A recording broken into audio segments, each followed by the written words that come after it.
La violencia no es abstracta, es al contrario concreta, afecta a cuerpos, pero también afecta a las instituciones y afecta a la ley. La violencia no es abstracta puesto que no se da de manera abstracta, sino se da de manera evidente. Tampoco la violencia se da sola. La violencia se da porque hay condiciones para que se dé, porque hay un aparataje para que se dé la violencia, porque la violencia está vinculada y articulada a otros espacios, por ejemplo, el derecho, por ejemplo, las instituciones. En consecuencia, hay que hacer el análisis de la violencia con el derecho, con el Estado, con las instituciones y obviamente hay que hacer el análisis respecto a lo que ocurre en la sociedad misma, a sus dinámicas moleculares. En su crítica de la violencia, Walter Benjamin nos introduce a los vínculos, a las conexiones, al mismo desenlace de la violencia en distintos contextos que están dibujados y configurados con lo que respecta al derecho, a las instituciones y al Estado, pero también vincula la violencia a las resistencias, a las formas de organización social de las resistencias, a los sindicatos, a la huelga general. Entonces hay que distinguir violencias y no hablar de violencias en sentido global y general. Al distinguir las distintas y diferenciadas violencias, analizarlas en sus contextos en los que se da, puesto que de esa manera vamos a poder descifrar el enigma de la violencia, para decirlo de ese modo, para descifrar la fenomenología y la genealogía de la violencia. Walter Benjamin diferencia algo así como la violencia inicial que funda al derecho. De aquello nos habló después Jacques Derrida en Fuerza y Ley, donde precisamente habla de lo mismo, recogiendo lo que ya había dicho Walter Benjamin. Y después viene la ley consolidada, la ley institucionalizada, que para ser aplicada requiere de fuerza. Y por lo tanto hay un contenido mismo de fuerza en la ley. La ley tampoco funciona de manera abstracta. La ley funciona en un estado que llaman Estado de Derecho. Aquí hay una doble mención sintomática a la violencia. Una como Estado, que es la institución que monopoliza la violencia legítima, por así decirlo. Y otro en el sentido de que la violencia se encuentra contenida no solamente como acto fundacional, sino como desenvolvimiento mismo en la ley y en las instituciones. Y de alguna manera también aparece proliferante en distintos lugares de la sociedad o de las dinámicas moleculares de la sociedad. Quizás inclusive podríamos decir en sus ámbitos de relaciones. Walter Benjamin habla de la huelga como violencia limpia, sobre todo porque es pacífica. Cuando interpretamos de este modo, obviamente aparece una paradoja, hablar de violencia pacífica. Sin embargo, hay que entender que estamos hablando de violencia en su forma proliferante, en sus diferenciales y diferenciaciones, y en la necesidad de interpretarla de acuerdo a los contextos en los que se da. Y en ese sentido, la huelga obviamente es una presión, como el mismo Walter Benjamin dice. se da una presión social que exige el acceso a las demandas, que se satisfagan las demandas de la huelga. Y si se trata de una huelga general, quizás la exigencia mayúscula es la caída de un régimen al servicio del capital. En consecuencia, podemos decir que la violencia tiene que ser descifrada no solamente por sus propios recorridos, sus propios efectos, sino también tiene que ser decodificada a partir de las dinámicas institucionales y las dinámicas jurídico-políticas y, obviamente, las dinámicas políticas en el sentido del conflicto político.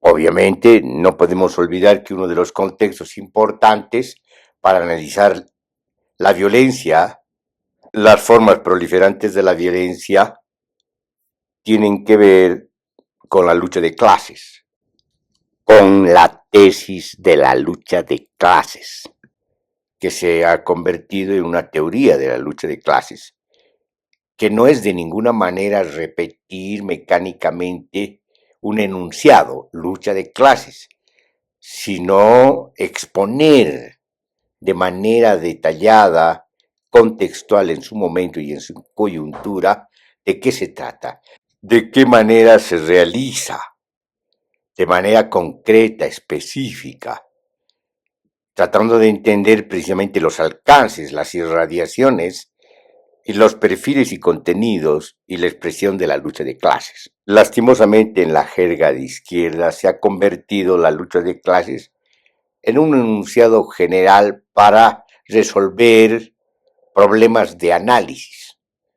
Es decir, como no se hace el análisis, se recurre al enunciado de la lucha de clases para explicar todo y por lo tanto no se explica nada. En Bolivia, al principio de lo que llamamos la movilización prolongada del 2000 al 2005, en pleno desenvolvimiento de la guerra del agua, hablamos a partir de las reflexiones de la violencia o sobre la violencia, que no es lo mismo. Reflexiones de la violencia sería reflexiones a partir de la violencia y reflexiones sobre la violencia es reflexionar sobre lo que está ocurriendo. Obviamente, nos referimos tanto a la violencia estatal como represión, pero también nos referimos a la violencia social de la movilización, que en este caso no era una huelga general. Esto adquiere otra connotación nacional, que implica un alcance quizás como la huelga general, pero que se da de manera movilizada, se da de manera de ocupación de carreteras, de calles, de sitios, de ciudades. Y en el caso de la guerra del agua era concreto lo que ocurría en Cochabamba. Es decir, se tomó Cochabamba, se tomaron las calles de Cochabamba. Y la irradiación alcanzó a todo el departamento y las ondas llegaron a todo el país. Pero aquí se trata precisamente de una movilización social, que supone una organización social, que estaba centrada en la Federación Fabril, que convocó a distintas organizaciones de la sociedad a la movilización, a la defensa del agua y de la vida. Entonces, lo interesante de que en ese contexto, en el contexto de la guerra del agua, ya analizamos o intentamos analizar la violencia en sus distintas expresiones y manifestaciones materiales y expresiones discursivas. Conocemos lo que viene después. La guerra del agua es el comienzo de la ofensiva social, las resistencias se transforman en ofensiva social y adquieren distintas formas de manifestación y de realización. Viene en septiembre del 2000 el bloqueo indígena campesino a 4 ciudades, El Alto, La Paz, Cochabamba y Santa Cruz. El 2003 viene la guerra del gas, cuyo centro principal es la ciudad del Alto. Y el 2005 se produce la toma de Sucre, donde se encontraba el Congreso intentando una sustitución constitucional en el presidente del Senado o en el presidente de diputados. Pero la movilización social en todo el país y la toma de Sucre en la mañana por los ayllus y en la tarde por los mineros obligó a una renuncia, a la renuncia doble del presidente del Senado y del presidente de la Cámara de Diputados, a una doble renuncia, habilitando al órgano judicial a una sustitución constitucional. Bueno, todo esto tiene que ver con el desenvolvimiento mismo de las formas de la violencia que han adquirido el carácter de movilización general y de una movilización prolongada a lo largo de 6 años. Y esto significa analizar la violencia en sus distintas formas, con sus distintos actores, con sus distintas direcciones.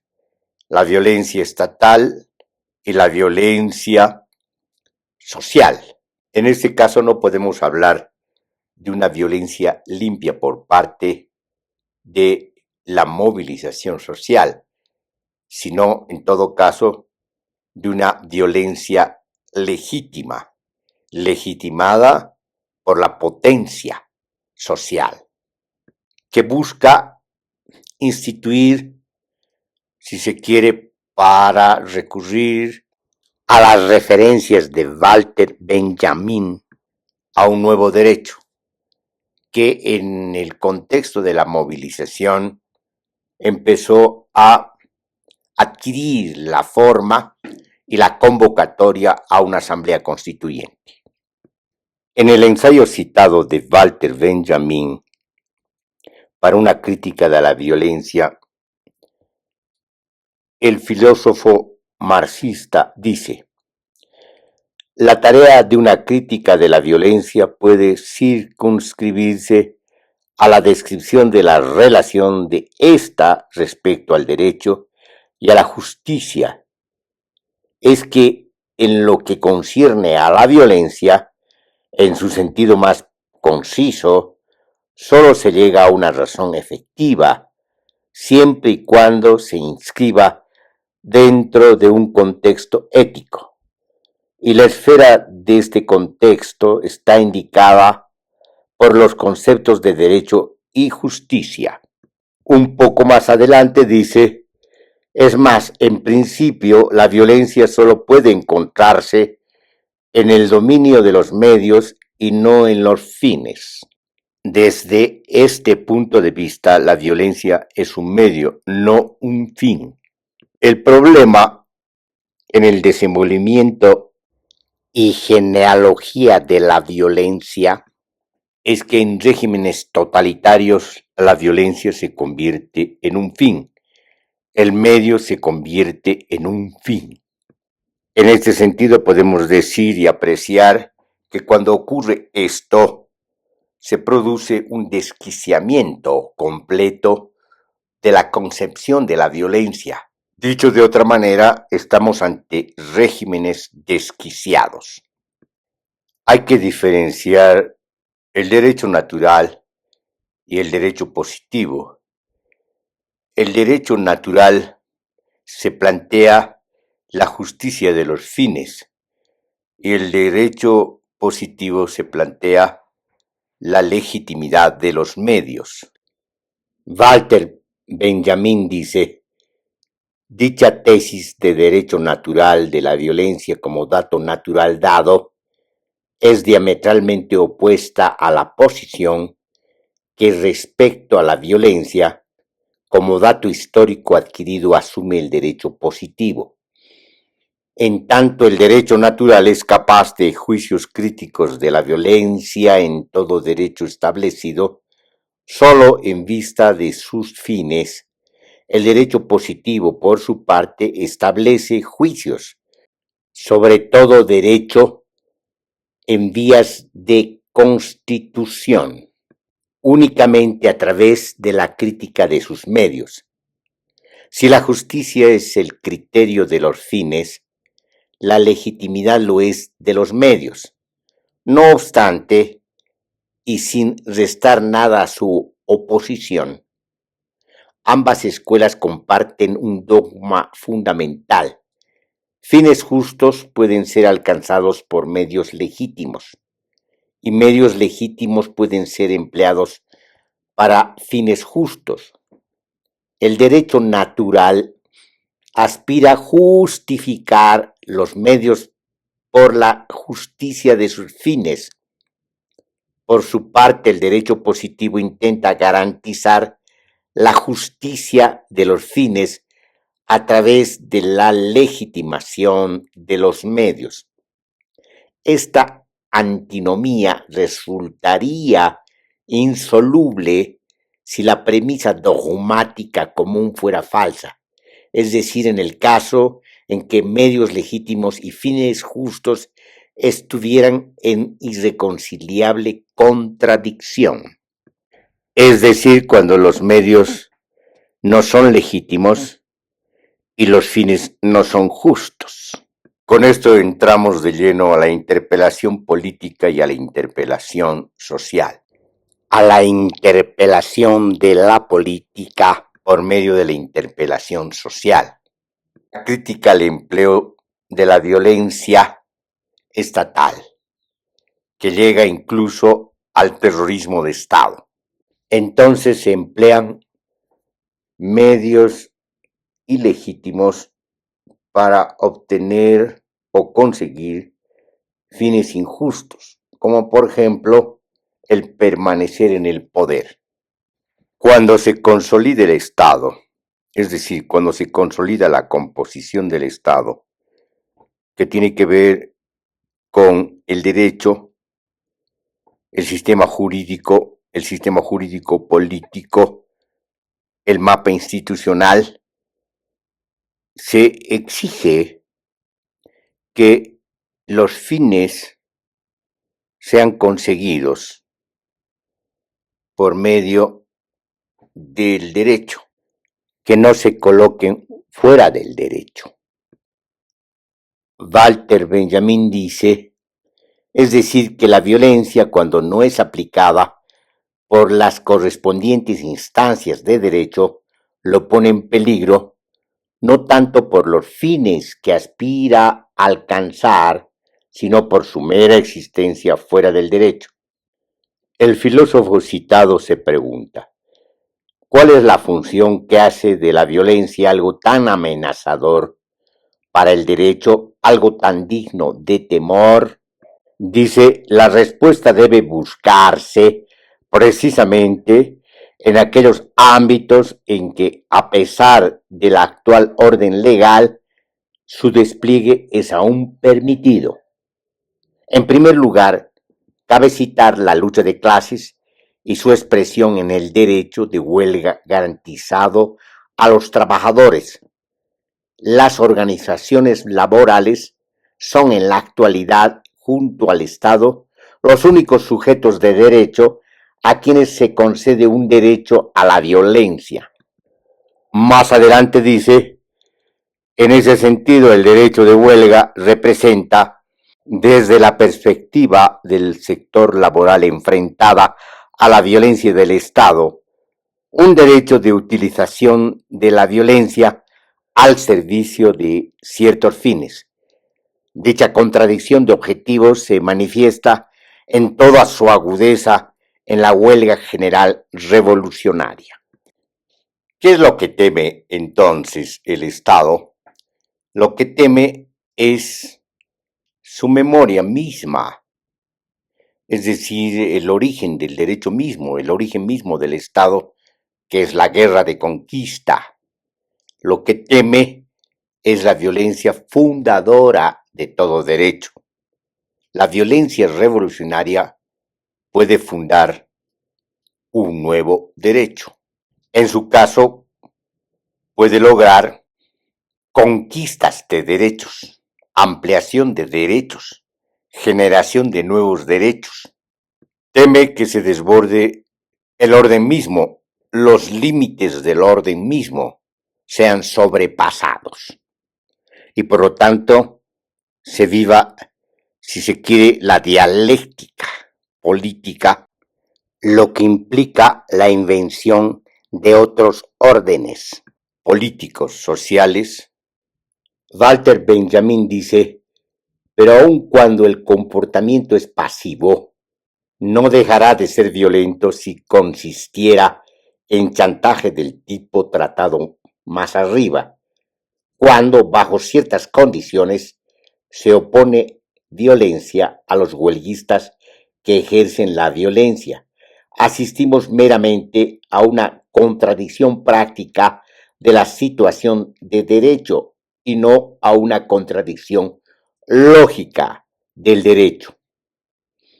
Más abajo dice, la huelga demuestra, empero, que la violencia es capaz de ello, puede implantar o modificar condiciones de derecho, por más que le pese al sentido de la justicia. La objeción de que dicha función de la violencia es coincidental y aislada no se hará esperar, pero la consideración de la violencia bélica la refutará. Un poco más adelante dice, si se admite la violencia bélica como origen y modelo de toda violencia que persigue fines naturales, entonces todas estas formas de violencia fundan derechos. Un poco después dice, el Estado teme esta violencia decididamente por ser fundadora de derecho, para tener que reconocerla como tal cuando potencias exteriores lo fuerzan a concederles el derecho de hacer la guerra o cuando las clases sociales lo fuerzan a conceder el derecho a la huelga. La violencia bélica es otra forma de violencia que se coloca ideológicamente en la pretensión de un derecho natural. El tema es que la violencia actúa como fundadora de derecho, también como conservadora de derecho.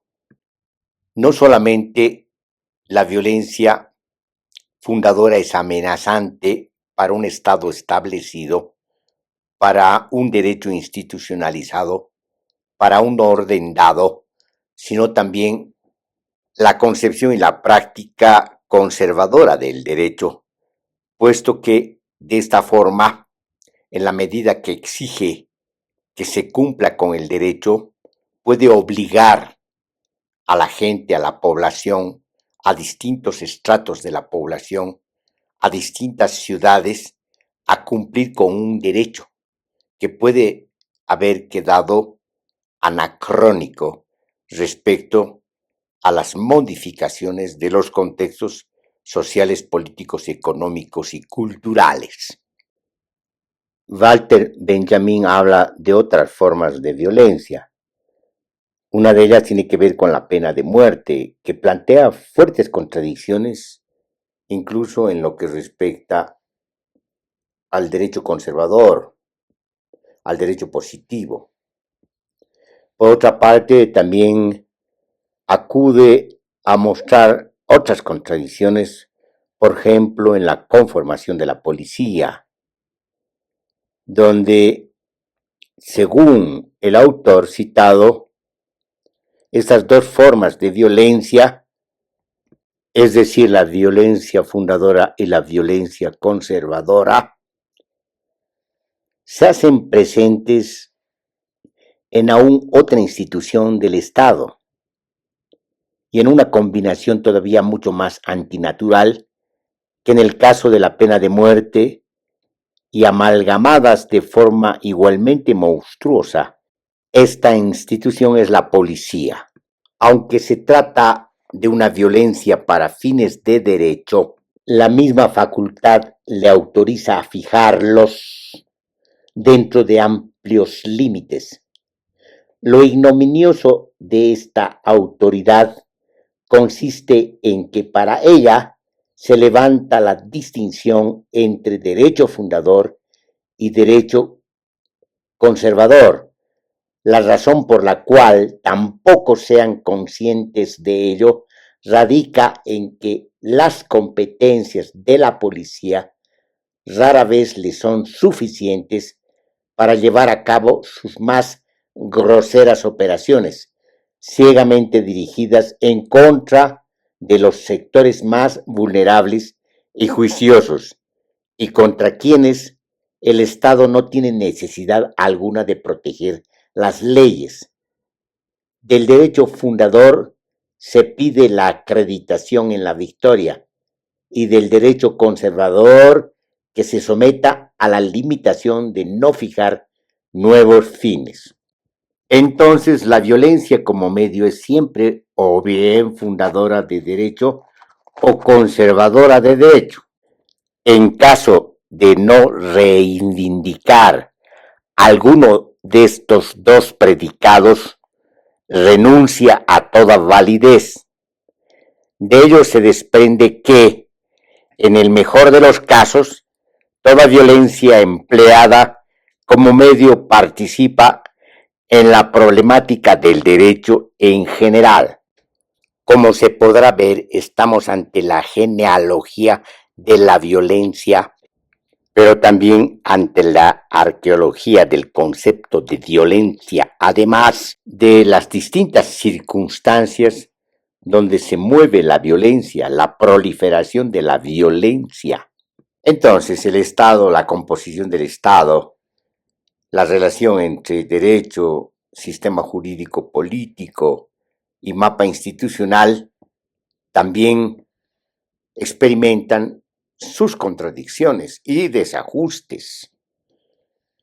En ese sentido, hay que evaluar una forma de vaciamiento o de restricción o quizás de anacronismo de ciertas instituciones como el Congreso que terminan perdiéndose en este laberinto. Walter Benjamin dice: toda institución de derecho se corrompe si desaparece de su conciencia la presencia latente de la violencia. Valgan los parlamentos como ejemplos de ello en nuestros días. Ofrecen el lamentable espectáculo que todos conocemos porque no han sabido conservar la conciencia de las fuerzas revolucionarias a que deben su existencia. En otras palabras, carecen del sentido de la violencia fundadora representada por ellos. Estamos ante las contradicciones mismas en la genealogía de la violencia. A estas alturas tenemos que preguntarnos si hay algo fuera de lo que podemos llamar el espacio de gravitación de la violencia, que comprende tanto la violencia fundadora como la violencia conservadora o la violencia consolidada en el Estado.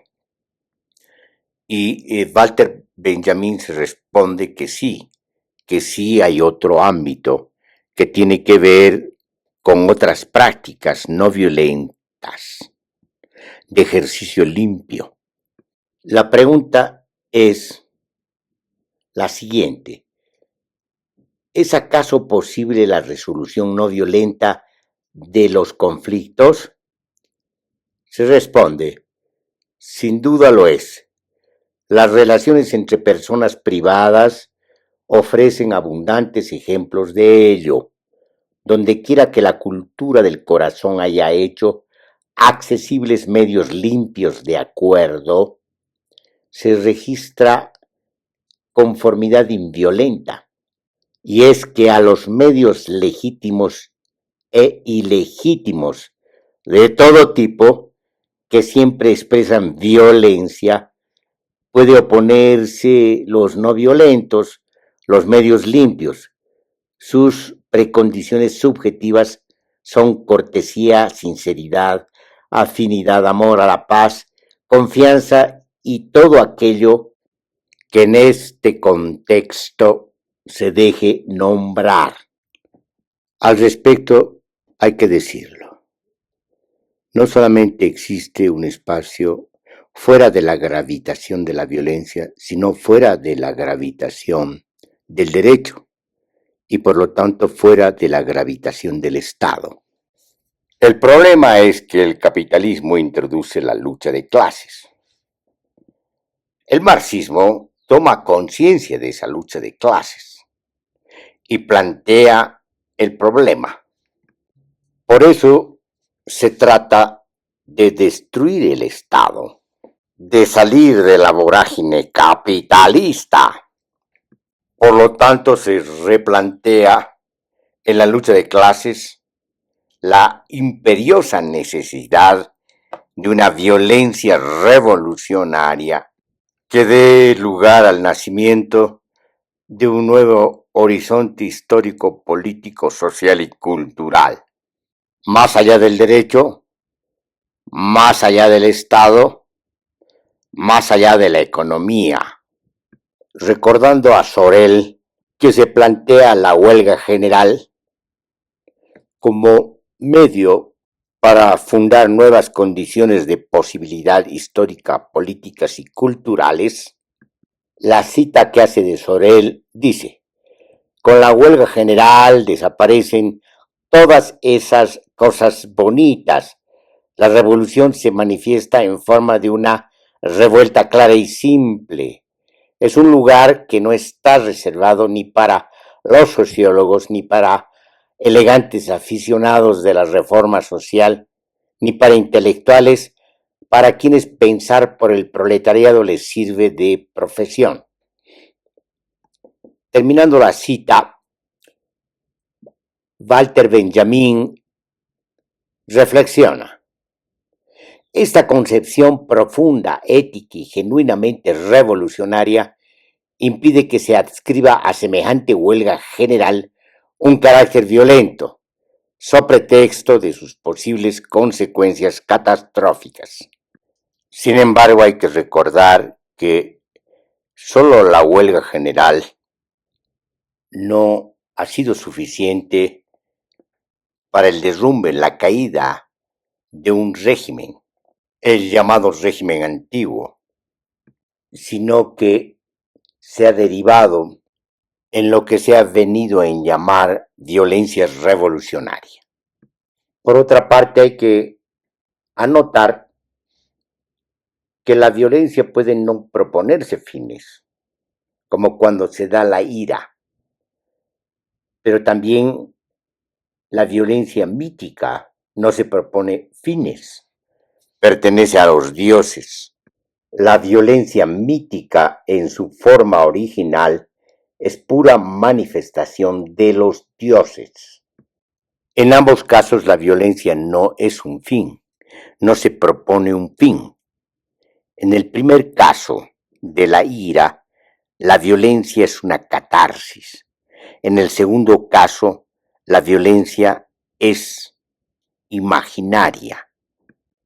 Acude al mito para explicarse a sí misma. Recapitulando, la función de la violencia en el proceso de fundación de derecho es doble. Por una parte, la fundación de derecho tiene como fin ese derecho que, con la violencia como medio, aspira a implantar. No obstante, el derecho, una vez establecido, no renuncia a la violencia.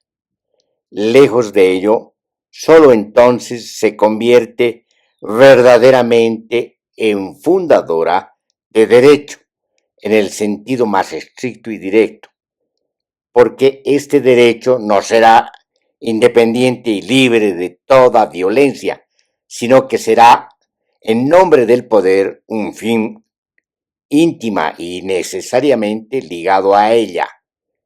Fundación de derecho equivale a fundación de poder y es, por ende, un acto de manifestación inmediata de la violencia.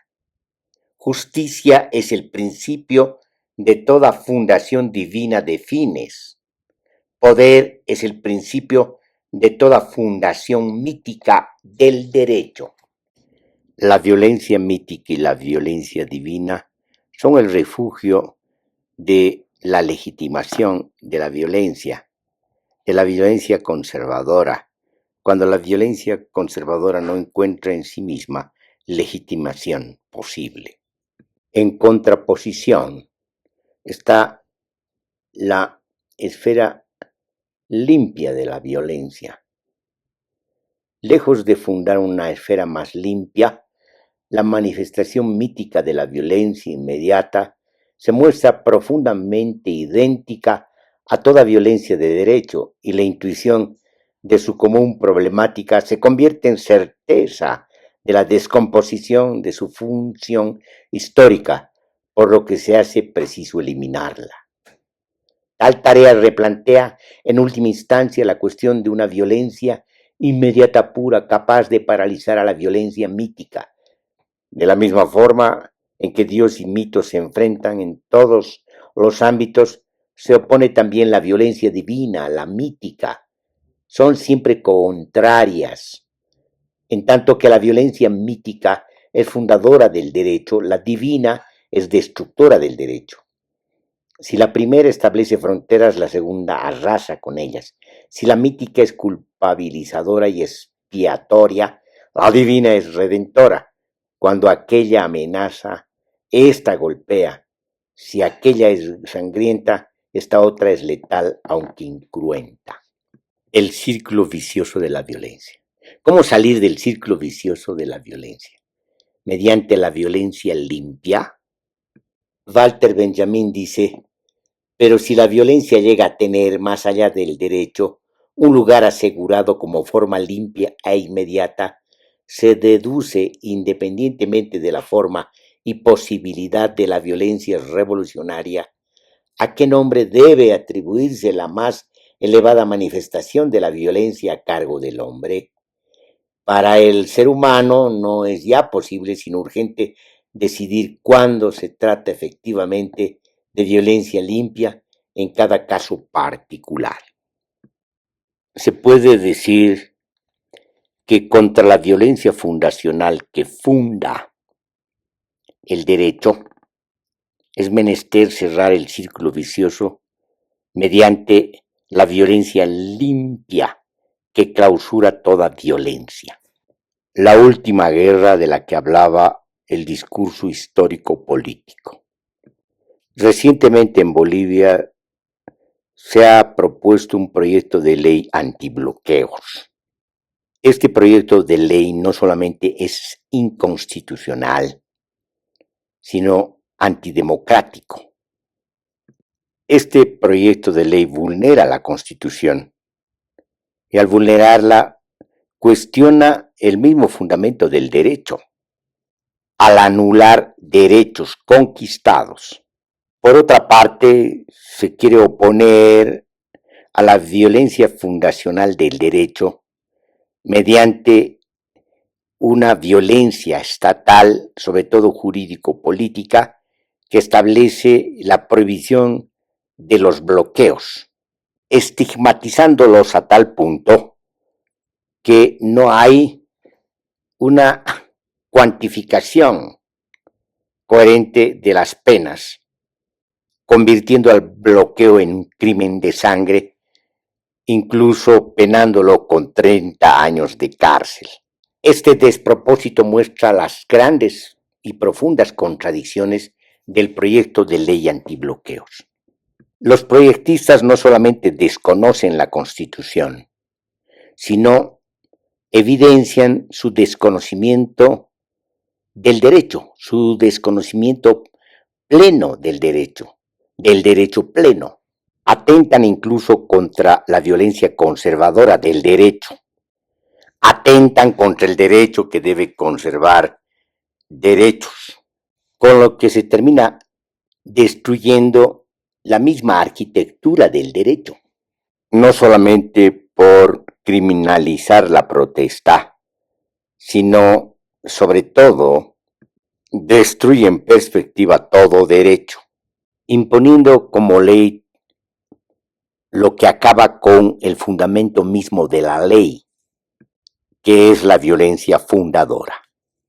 Con esto el Estado se coloca en su inicio, en su comienzo mismo, en aquel comienzo que tiene que ver con el estado de excepción, donde se suspenden los derechos, donde solo se concibe la violencia plena y monopólica del Estado.